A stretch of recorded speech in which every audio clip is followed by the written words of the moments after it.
26 जनवरी जो हमारे लिए बहुत खुशी का दिन है। इसमें हम अपने जो हमारे फ्रीडम फाइटर्स हैं, जो हमारे ब्रेव सोल्जर्स हैं, उनके लिए हम नजराना पेश करते हैं, उनको याद करते हैं और याद करके अपने कौम को और अपने बच्चों को, अपने स्टूडेंट्स को हम बाखबर करते हैं कि देखिए हमारे देश के लिए इन्होंने कैसी कुर्बानियाँ पेश की हैं। जब हमारे देश पर दूसरे का टारगेट, दूसरे का नज़र हो तो कैसे हमें उसको दिफा करना चाहिए। ये काम आज हमारे फ्रीडम फाइटर्स ने किया है। इस दिन हम उन सबको इनके हालात से बाखबर करते हैं। मेरे भाइयों, आपको ये हिस्ट्री मालूम होगी कि सन 1600 में तिजारत की गर्ज से अंग्रेज़ आए थे। आने के बाद धीरे धीरे यहाँ पर हिंदुस्तान के अंदर एक कंपनी बनाई जिसका नाम ईस्ट इंडिया कंपनी रखा। उस कंपनी को बनाई, धीरे धीरे फ़रोग़ देते गए, उसको डेवलप करते रहे और जो उनके मुलाज़िमीन थे उनको जंगी ट्रेनिंग भी देते रहे। लेकिन ये हिंदुस्तानी इस चीज़ को समझ नहीं पा रहे थे। एक दिन वो आया, 1857 के हालात, 1856-1857 से लेकर के 1947 तक बहुत खमसान की लड़ाई हुई है। इस दास्तान को इंसान पढ़ता है ना तो कलेजा मुंह को आता है कि अंग्रेज़ों ने क्या क्या हरबे इस्तेमाल किए थे हिंदुस्तानियों के ऊपर। उस वक्त जब ऐसे माहौल हो गए थे, 1707 में नवाब सिराजुद्दौला जंग लड़े थे अंग्रेज़ों से। उसके बाद 1857 में टीपू सुल्तान शेर हिंदुस्तान के नाम से जिसे जाना जाता है, उन्होंने भी जंग लड़ी और इस तरीके से माहौल और ख़राब होता चला गया। और ये अपने मुलाजिमों को जंगी ट्रेनिंग अंग्रेज़ तो दे ही चुके थे। उस वक्त जब हिंदुस्तानी आपस में अब क्या करें उस माहौल में, तो उस वक्त अल्लामा फजल खैराबादी ने ऐलान कर दिया था, ऐ हिंदुस्तानियों, तुम्हारे ऊपर जहाद फ़र्ज़ हो गया है।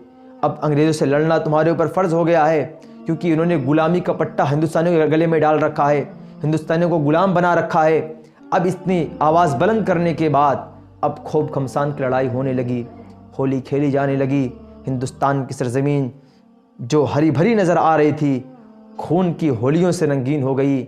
जहाँ हरियाली नज़र आ रही थी तहाँ पूरी लालियों में तब्दील हो गई। सिर्फ ये मंज़र नहीं, बल्कि दिल्ली के लाल किला के लाहौरी दरवाजे से लेकर के चांदनी चौक तक अगर वो मंज़र आपके सामने बयान किया जाए तो इंसान खाना नहीं खा सकेगा। एक अंग्रेज़ कमांडर कहता है कि उस वक्त जब मैं वहाँ से निकला लाल किला के लाहौरी दरवाजे से, इतनी हिंदुस्तानियों की इतनी लाशें पड़ी थी कि वहाँ पर मैंने गिद्धों को देखा है कि अगर जो गिद्ध बैठ करके लाशों को खा रहे थे तो इतना खा लिए थे कि उड़ नहीं पाते थे। वो कुत्तों को देखा उसने, कुत्ते इतना गोश्त खा लिए थे इंसानों के कि चल नहीं पाते थे। अल्लाह अकबर, वो माहौल था। और सबसे ज़्यादा उसमें मारे जाने वाले मुसलमान थे, क्योंकि वही पेश थे।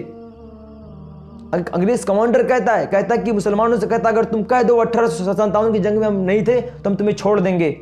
लेकिन किसी उलमा ने ये नहीं कहा कि अपनी जान हम बचा लें और बरी ज़िम्मा हो जाएं और हमारे हिंदुस्तानी भाई गुलामों की जंजीर में जकड़े रहें। क्योंकि हर एक आलिम को, जो एक दीनी आलिम है, हर किसी आलिम को ये मालूम है, हुब्बुल वतन मिनल ईमान, अपने वतन से मोहब्बत करना ये ईमान का एक जुज़ करार दिया गया है।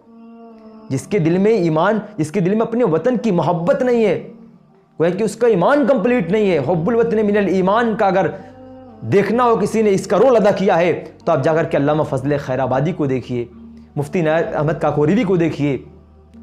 अल्लामा फजल खैराबादी को इन अंग्रेज़ों ने जजीरा अंडमान भेज दिया था। सबसे आगे यही थे कि इनको पकड़ करके अगर इनको भेज दिया जाएगा तो किसी के अंदर जुर्रत नहीं होगी। लेकिन हर एक आलिम खड़े रहे। दिल्ली के लाल किले से चांदनी चौक तक जितने दरख्त थे, सब पर उलमा कराम की गर्दनें लटकी हुई थी और उलमा कराम के हाथों में, उलमा कराम को दरख्तों में बांध दिया जाता, बांध करके हाथियों में बांध करके उन हाथियों को चला दिया जाता था। उस मंजर को आप सामने रखिए, क्या हुआ होगा। जहाँ रंजीत सिंह के घोड़े बांधे जाते थे, वहाँ पर उलमा कराम को नंगे करके सुअरों के खालों में बंद करके तंदूरों में जला दिया जाता था और कहा जाता था, अय उलमा, अय कह दो कि हम उन 1857 की जंग में नहीं थे, हम तुम्हें छोड़ देंगे।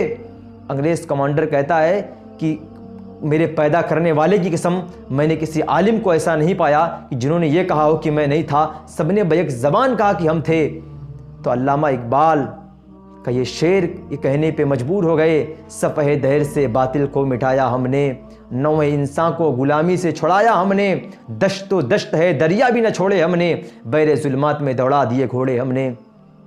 وہ ماحول بھی آپ کے سامنے ہے کہ جب انگریز پکڑتے تھے علماء کرام کو، ایسے 10x10 کی زمینیں ہوتی تھی، روم ہوا کرتے تھے، اس میں گندگی ڈال دی جاتی تھی سوروں کی، اور کہا جاتا تھا کہ تم چاٹو۔